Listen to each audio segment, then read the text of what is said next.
말씀의 제목을 다 함께 따라해 주시길 바랍니다. 믿음으로 살아내는 기도. 믿음으로 살아내는 기도.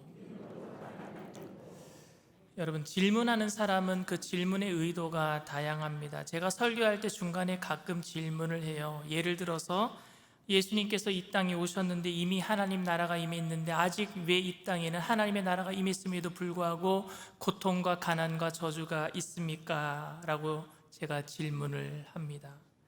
그러면 이 질문은 어떤 질문이겠어요? 다음 단계로 넘어가기 위한 어떤 수사학적인 질문이에요. 그런데 이 질문에 대해서 누군가가 목사님 그건요 하면서 답을 하고 있다면 제가 설교의 맥이 끊겨버릴 거예요. 설교할 때 제가 던지는 질문에 여러분들이 답을 한다고 생각해 보세요. 저는 여러분들의 답을 원하는 질문이 아니었어요. 다음 단계로, 다음 설교 그 본문으로 넘어가기 위한 그런 질문이었단 말입니다.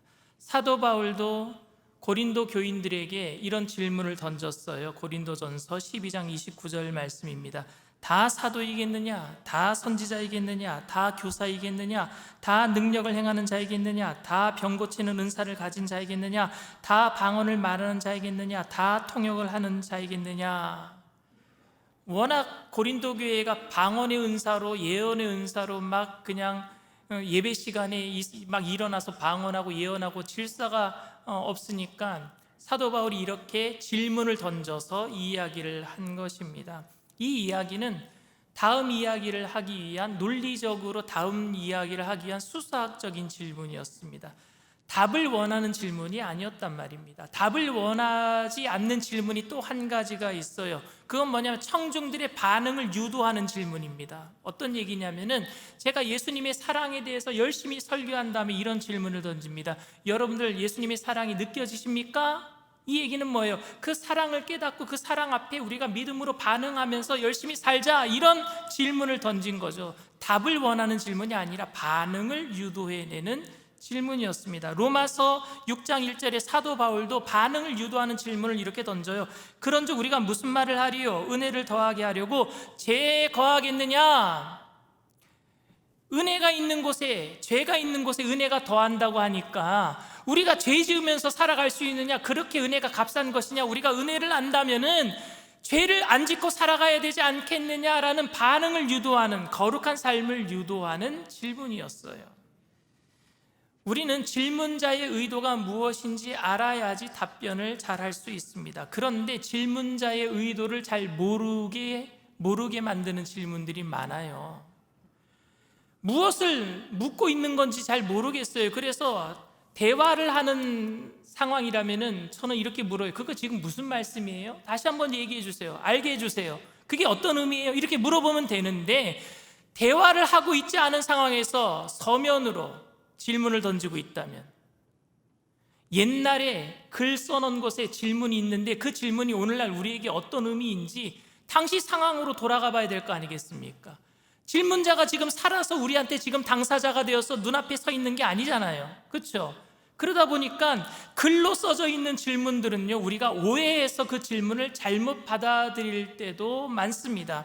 오늘 성경 본문에 예수님께서 던지신 질문은 그럼 어떤 의미이겠습니까? 누가복음 18장 8절의 질문입니다. 내가 너희에게 이르노니 속히 그 원한을 풀어주시리라. 그러나 인자가 올 때에 세상에서 믿음을 보겠느냐 하시니라. 예수님이 질문을 던지십니다. 내가 세상에 다시 올 때 믿음을 보겠느냐? 이게 무슨 의미입니까? 믿음을 볼 수 없다라는 의미예요? 그런 믿음 가진 사람 없을 거야 라는 의미입니까? 아니면 그런 믿음을 가지기 위해서 힘쓰라는 반응을 보이라는 의미겠습니까?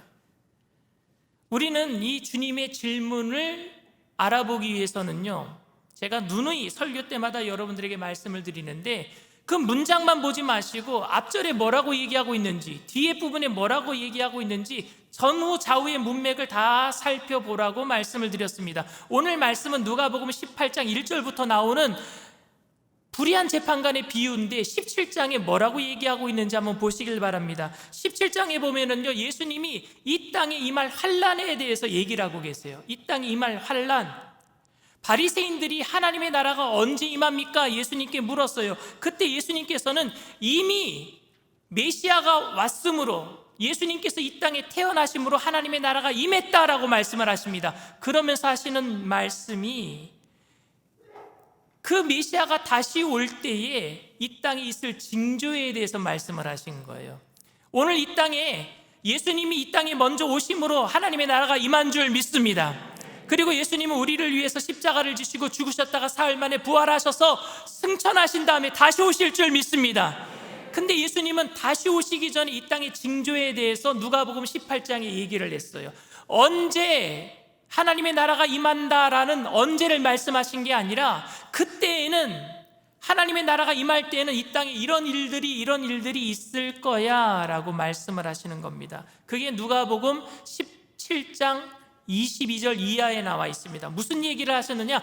그때에는 노아의 홍수 때처럼 많은 사람들이 자기 일에 집중하는 거야. 세상에 종말이 오는데도 노아는 방주를 지었는데 세상 사람들은 놀고 먹고 마셨어, 이렇게 말씀을 하셨어요. 아브라함 때에 소돔과 고모라가 멸망받았는데 그 아브라함 때 소돔과 고모라가 멸망받을 때 많은 사람들은 멸망이 있는 줄도 모르고 그냥 부어라 마셔라 자기 일에 집중하고 있어서 예수님이 이렇게 말씀하시는 겁니다. 일상생활에 많은 사람들이 매진하고 있을 때에 재앙이 임한 거예요. 멸망이 임한 거예요. 여러분, 그리고 나서 드신 비유가 뭐예요? 불의한 재판관의 비유예요. 이 땅에 종말이 있을 때에, 환난이 있을 때에, 고난이 있을 때 많은 사람들은 어디에 집중한다고요? 자기 일에 집중한다고요. 그러면서 예수님이 드신 말씀이 불의한 재판관의 비유입니다. 이 비유는 누가복음에만 나와요.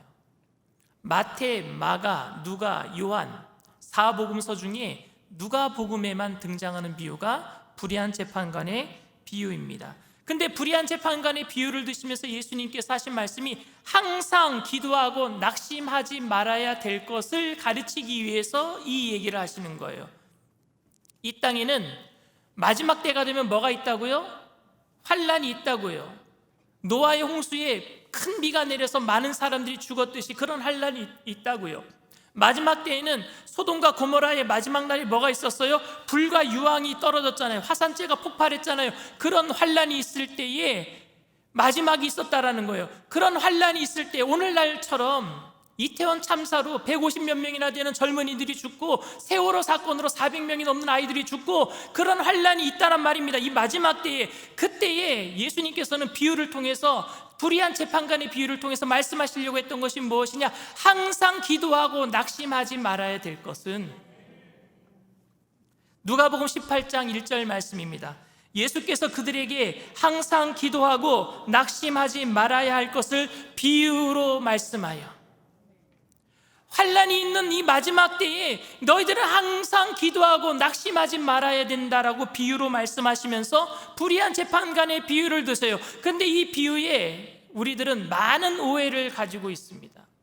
뭐냐 하면은 낙심하지 말아야 될 그 기도를 해야 되는데 우리는 강청하는 기도를 해서 내 뜻을, 하나님의 뜻을 바꿔버리는 거예요. 내 뜻으로. 내가 그냥 무지막지하게 가부처럼 기도하면 불의한 재판관도 변화되어서 그의 원한을 풀어줬던 것처럼 내가 그냥 그렇게 막 가부처럼 때를 쓰고 기도하면 하나님이 뜻을 변화시켜서 감동하셔서 내 뜻을 들어주실 것이다, 이렇게 우리는 생각한단 말입니다. 그런데 이 비유의 배경은 환난과 종말의 때에도 주님의 오심을 기다리며 끝까지 믿음을 지키는 사람이 있었다라는 사실을 잊어버리면 안 된다라는 것입니다. 왜냐하면 노아가 그렇게 기다렸잖아요. 환난의 때에.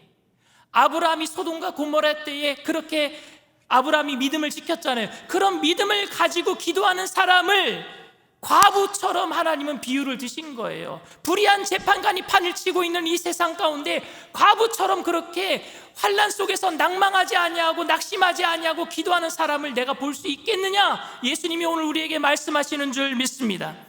여러분, 이 비유에 등장하는 재판관은 불의한 재판관이에요. 불의한 재판관. 돈을 받고 재판합니다, 여러분. 아모스서에 보면은요, 가난한 사람의 머리에 티끌조차 탐한다 그랬어요. 재판관들이 돈을 받아야지만 재판해 주는 거예요. 부자가 돈을 더 많이 내면은요, 가난한 사람에게, 부자에게 편을 들어주는 거예요. 부자의 손을 들어주는 겁니다. 그런 재판관을 여러분 하나님이라고 생각하십니까? 우리가 불의한 재판관에게 그렇게 과부가 기도했듯이 우리들이 하나님께 그렇게 기도하면 하나님이 들어주시는 분이라면 하나님은 불의한 재판관이 되고 맙니다. 하나님이 불의한 재판관이십니까? 하나님은 우리의 신음소리에도 응답하시는 좋으신 하나님이신 줄 믿습니다. 근데 우리는 이렇게 기도하면 불의한 재판관도 과부의 소원을 들어주었듯이 우리가 이렇게 기도하면 하나님이 우리의 소원을 들어주실 것이다 라고 생각한단 말입니다. 불의한 재판관은 하나님을 무시하고 공의에는 관심이 없는 사람이었습니다. 그가 어찌 하나님과 비교의 대상이 될 수 있겠습니까? 불의한 재판관은 과부가 성가시게 하니까, 자기를 불편하게 하니까 자기의 편리를 위해서 과부의 소원을 들어주었을 뿐이에요. 누가복음 18장 4절에서 5절 말씀입니다. 그가 얼마 동안 듣지 아니하다가 후에 속으로 생각하되 내가 하나님을 두려워하지 않고 사람을 무시하나 이 과부가 나를 번거롭게 하니 내가 그 원한을 풀어주리라. 그렇지 않으면 늘 와서 나를 괴롭게 하리라 하였느니라. 하나님은 우리가 기도하는 게 귀찮아서 들어주시는 분이십니까? 하나님은 우리의 속사정을 하시고 우리의 필요한 것을 채워주시는 좋으신 하나님이신 줄 믿습니다. 불의한 재판관은 귀찮아서 들어줬어요. 자신의 편리를 위해서 들어줬어요. 하나님은 그런 분이 아니십니다. 만약 하나님을 우리가 불의한 재판관과 같이 비교했다면 하나님은 더 불의하신 분이 되고 맙니다. 우리가 기도하는 것을 너 좀 더 기도해봐, 좀 더 강청해봐, 우리는 막 죽고 못 살겠는데 그런 거는 아랑곳하지 아니하고 더 기도하라고 기다리고 계신다면 그게 좋으신 하나님이시겠습니까? 우리가 기도하는데 하나님은 너무 불편해하셔서 우리가 기도하는 것이 기가 따가워서 어쩔 수 없이 들어주시면 그런 하나님이 좋으신 하나님이시겠습니까? 하나님은 우리의 속사정을 다 알고 계세요. 우리의 머리털 것 하나 세고 계세요. 우리가 어머니의 복중에 태에 생기기도 전에 우리를 아신 분이십니다. 그래서 우리 가장 좋은 길로, 가장 선한 길로 인도하시는 줄 믿습니다. 사실 우리는 우리의 기도 제목들을 가지고 많게는 1년, 어떤 사람은 3년, 어떤 분은 5년, 어떤 분은 10년, 어떤 분은 평생을 기도하는 분들도 있어요. 그 기도 제목을 놓고 고난 속에서 탄식하며 기도합니다. 그런데 하나님이 응답하지 않는 분들도 제법 많습니다.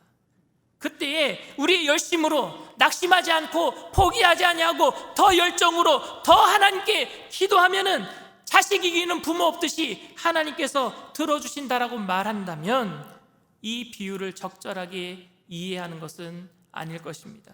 이 비유는 재판관과 하나님을 비교, 컴페어하는 것이 아닌 대조, 컨트라스트, 반대로 하나님은 더 좋으신 분이시다, 그런 불의한 재판관이 아니다, 우리 신음소리에도 응답하시는 하나님이심을 알려주는 그런 비교인 줄 믿습니다. 그러니까 우리가 강청해서 기도하는 것은 자꾸 기도하면 하나님이 내 원한을 풀어주실 것이라는 믿음이 있어서가 아니라 하나님은 좋으신 아버지이시고 그분께 우리는 자녀로서 대화하는 거잖아요. 기도는 대화예요. 대화할 때에 하나님은요, 우리가 기도 안 해도 들어주시고 기도해도 좋은 것으로 채워주시는 좋으신 하나님이신 줄 믿습니다. 물론 우리는 언제 하나님이 우리에게 응답하실지는 잘 몰라요. 하지만 가장 좋은 것이 하나님이 때에 내게 임할 것인 것을 안다면 우리는 낙심하지 말고 기도해야 합니다. 요한계시록 6장에 순교자들의 기도가 나와 있어요. 요한계시록, 요한이 쓴, 반모섬에서 쓴 요한계시록 6장에 순교자들의 기도가 나와 있습니다. 요한계시록 6장 10절 말씀입니다. 큰 소리로 불러 이르되 거룩하고 참되신 대주제여, 땅에 거하는 자들을 심판하여 우리 피를 갚아주지 아니하시기를 어느 때까지 하시려 하나이까 하니. 이번에 제가 소아시아 7교회를 돌아보고 왔는데, 터키 지역에 있는데 그 땅에 요한이 돌아봤던 교회들이 많아요. 빌라델비아, 버가모, 서머나, 여러 교회들을 요한이 돌아보면서 그곳에서 핍박당하고 힘들고 고난당하고 있는 성도들을 본 거예요. 순교하는 성도들을 본 거예요. 그리고 그가 그런 편지를 쓰는 거예요. 어느 때까지 하나님 참으시겠습니까? 어느 때까지 그 피를 안 갚아주시겠습니까? 우리 원한을 왜 안 갚아주십니까? 라고 기록하는 거예요. 그런데 거기에 대한 하나님의 답변이 뭡니까? 요한계시록 6장 11절 말씀이에요. 각각 그들에게 흰 두루마기를 주시며 이르시되 아직 잠시 동안 쉬되 그들의 동무 종들과 형제들도 자기처럼 죽임을 당하여 그 수가 차기까지 하라 하시더라. 뭐라고 말씀하십니까? 순교할 사람이 더 있어. 더 고난받아야 될 사람들이 더 있어. 언제 끝나는지 알려주시는 것이 아니라 더 죽는 사람들이 있을 거야, 더 고난받는 사람들이 있을 거야 하고 말씀하시면서 그때까지 낙심하지 말고 기도해라 라고 말씀하고 있는 거예요. 낙심하지 말아라. 다니엘이 엄청난 환상을 봐요. 다니엘서에 보면은요, 바벨론이라고 하는 큰 제국이 있을 때 환상을 봅니다. 거기에 총리 대신으로 있을 때 환상을 봐요. 그런데 무슨 환상을 봐느냐? 바벨론이 망하는 환상을 보는 거예요. 근데 그 바벨론이 망하는 게 지금 당장 망하는 것도 아니에요. 수십 년 있다 망하는데 그 망하는 환상을 봐요. 그리고 메데와 파사라고 하는 페르시아 제국이 들어서는 환상을 봐요. 그런데 페르시아 제국이 무너지고요, 로마 제국이 들어서는 환상을 봐요. 그리고 로마 제국이 무너지고 그리스 알렉산더 대왕이 들어서는 환상을 봐요. 그 전 세계에 일어날 환상을 다 보는 거예요. 그때 고래등 싸움에 새우등 터진다고요. 그 열강들의 그 싸움 속에서 이스라엘 백성은 너무나도 메뚜기 같은 거예요. 작은 거예요. 고난을 받고 있는 그 어디에도 이스라엘에 부흥은 없는 거예요. 그래서 다니엘이 물어요. 언제 이스라엘에 부흥이 있습니까? 언제 믿는 사람들이 부강해지겠습니까? 라고 물어요. 그때 하나님의 답변이 다니엘서 마지막 장이에요. 12장에 뭐라고 기록되어 있느냐? 가서 기다려라. 가서 기다려라. 뭐예요? 낭망하지 말고 주님의 때는 오니까 기다려라. 기도하면서 기다려라. 오늘 우리에게 말씀하고 있는 거예요. 그 기도하면서 믿음으로 살아내는 사람들 내가 볼 수 있겠느냐? 믿음은 낭망하지 않고 끝까지 기도해서 내가 원하는 것을 얻어낼 수 있는 것이 아닙니다. 믿음은 무엇을 위해서 내가 낭망하지 않는가? 믿음의 주체가 무엇인가? 믿음의 주에 온전케 하시는 예수님을 바라보는 것이 믿음인 줄 믿습니다. 우리가 끈질기게 기도해서 무엇을 이루는 것이 아닌 하나님의 약속에 대한 성취가 낙심하지 않고 기도함으로 확인되는 줄 믿습니다. 하나님이 우리의 기도를 들으신다는 확신은 기도한 것들이 이루어지는 것을 확인되는 것이 아니라 하나님의 약속에 대한 믿음을 통해서 확인되는 줄 믿습니다. 결국 중요한 것이 여러분 뭡니까? 그래도 내가 기도하는 건 하나님 듣고 계십니까? 아닙니까? 하나님 내 기도 지금 듣고 계세요? 하나님 내 기도 지금 듣고 계시는 겁니까? 특별히 심한 환난과 고난과 핍박, 심지어 순교의 위험을 느끼는 상황에서 기도한다면 더더욱 하나님의 기도를 하나님이 들으신다는 확신이 필요해요. 지금이 정말 그러한 때인 것 같아요. 코로나19가 길어졌는데 그 고난이 끝나기도 전에 우크라이나 전쟁이 터져서 경제적으로 너무너무 힘든 시기를 또 겪고 있는 거예요. 그런데 북한은 계속 미사일을 쏘대고 전쟁의 위협을 하고 있는 고난이 그 위에 또 겹쳤어요. 그런데 세월호 사건 이후에 온 국민이 아파하는 이태원 참사가 터지고 말았어요. 고난이 하나가 끝나면 하나가 오면 좋겠어요. 근데 그게 아니라 끝나기도 전에 고난이 오고 끝나기도 전에 고난이 오고 또 끝나기 전에 고난이 옵니다. 이런 상황 속에서 고난의 잔을 걷어달라고 기도할 수밖에 없잖아요. 주님, 고난이 언제 끝납니까? 예수님께서도 그렇게 기도하셨잖아요. 겟세마네 동산에서 이 고난의 잔을 좀 피하게 해달라고. 근데 더 중요한 게 있어요. 고난이 있고 없고는 예수 믿는 사람이나 예수 안 믿는 사람이나 똑같아요.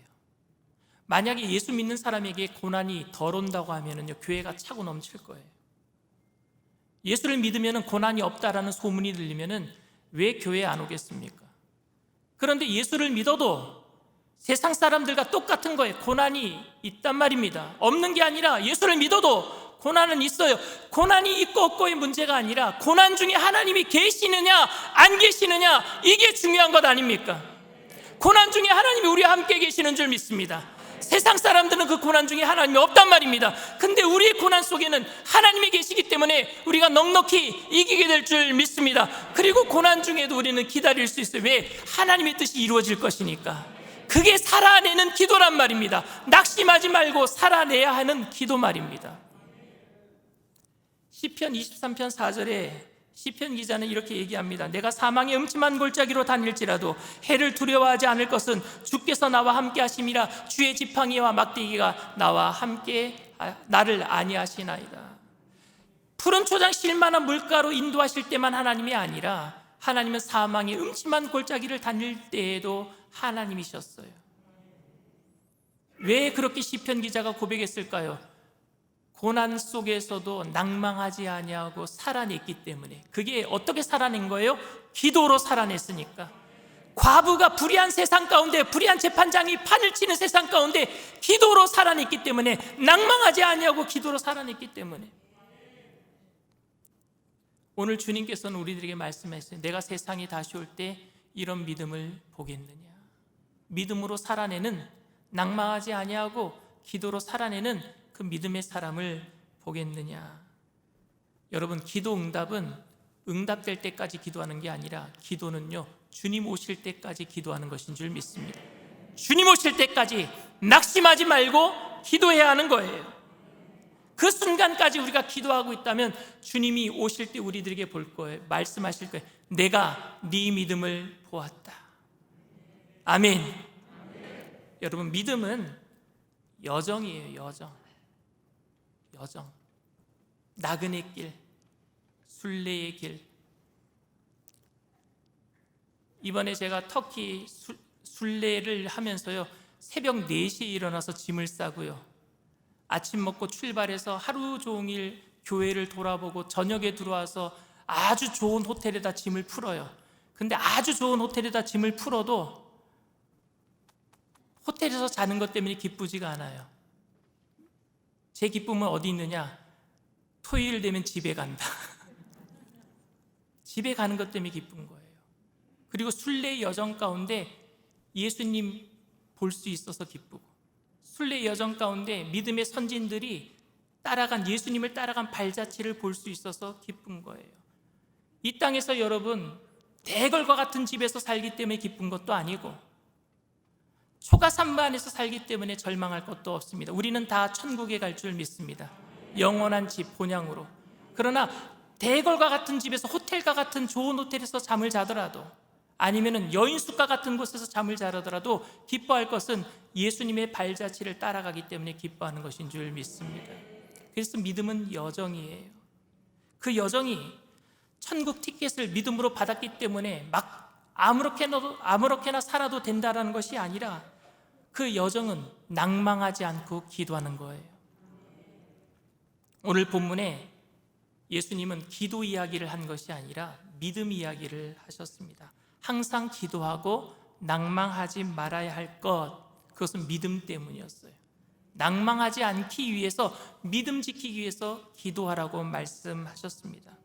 오늘 이 비유의 끝에 예수님께서는 믿음을 보겠느냐라고 말씀하셨기 때문입니다. 그래서 우리는 낙심하지 말고 기도함으로 살아내서 믿음 지켜내야 될 것입니다. 저는 사실 이 세상에서 여러 가지 힘든 일들이 일어나고 성도님들이 힘든 일들을 경험할 때 그 앞에서 초연할 수는 없어요. 뛰어넘을 수 없을 것 같아요. 특별히 우리 성도님들이 아파하는 그런 상황들을 보면은요, 저도 마음이 흔들립니다. 그런데 믿음으로 낙심하지 않아야 될 우리의 삶이 여정이기 때문에, 그렇기 때문에 항상 기도하고 낙심하지 말아야 되고, 그래서 기도해야 되기 때문에 탄식하기보다는 믿음으로 살아낼 수 있도록 저 자신은 기도를 멈추지 않을 것입니다. 여러분들도 믿음으로 살아내기 위해서 기도를 멈추지 않게 되기를 원합니다. 하나님의 약속의 말씀을 붙들고 예수 그리스도를 주님으로 믿고 고백한 사람들이기 때문에 그 믿음을 지키며 사는 일들이 쉬운 일은 아닐 거예요. 힘든 일일 것입니다. 끊임없는 유혹과 의심과, 그리고 빠져오는 그런 약한 우리의 모습이 고난과 역경은 그에 비해서 너무나도 강력하기 때문에 우리는 너무 힘들 수도 있습니다. 그렇기 때문에 주님께서는 기도하라고 하셨어요. 기도할 때 믿음의 주요 온전케 하시는 예수님을 바라보게 될 줄 믿습니다. 그리고 예수님께서 우리에게 말씀하셔요. 내가 다시 올 때까지 믿음으로 살아내라. 그러기 위해서 낙심하지 말고 기도해라. 하박국 선지자가 무슨 말을 했느냐면요, 오직 의인은 믿음으로 말미암아 살리라 얘기했고, 그 말을 인용한 사람이 사도 바울이 로마서 말씀에 오직 의인은 믿음으로 말미암아 살리라. 그 믿음은 뭐예요? 기도 없이는 살 수 없다라는 거예요. 낙심할 수밖에 없는 이 세상 가운데 눈에는 보이는 거 하박국처럼 외양간에는 소가 없어요. 밭에는 소출이 없어요. 감람나무에 열매가 없어요. 그런 눈에 보이는 건 아무것도 없는데 믿음으로 살아내겠습니다. 오직 의인은 믿음으로 말미암아 살리라. 사도 바울도 돌아보는 모든 교회가 핍박 중에 있어요. 눈에 보이는 게 없어요. 너무너무 힘이 들어요. 그런데 오직 의인은 믿음으로 말미암아 살리라. 그 믿음은 기도에서 낙심을 물리치고 살아내는 믿음인 줄 믿습니다. 믿음은 긴 여정이에요. 천국 갈 때까지 우리는 그 순례자의 길을 가고 있습니다. 사랑하는 성도 여러분, 주님의 뜻을 바꾸고 내 뜻을 관철시킬 수 있다라고 오해하고, 그래서 내가 과부처럼 그렇게 강청하면 하나님의 뜻을 바꾸겠지, 이거는 하나님을 불의한 재판관으로 만들고 마는 것입니다. 하나님을 불의한 재판관으로 만들지 마십시오. 기도로 고난의 삶 속에서 낭망하지 않고 주님의 약속의 말씀을 붙들고 끝까지 믿음으로 살아내게 되기를 원합니다. 그것이 믿음의 여정이고 이 땅에서 나그네처럼 살아가는 우리들의 인생입니다. 우리 인생의 여정이 끝나는 날, 그 믿음으로 낙심하지 아니하고 기도하는 여러분들이 주님 앞에 다다랐을 때 잘하였도다, 착하고 충성된 종이라 모두 칭찬받게 될 줄 믿습니다. 그렇게 칭찬받는 저와 여러분들 다 되시기를 주님의 이름으로 축원을 드립니다.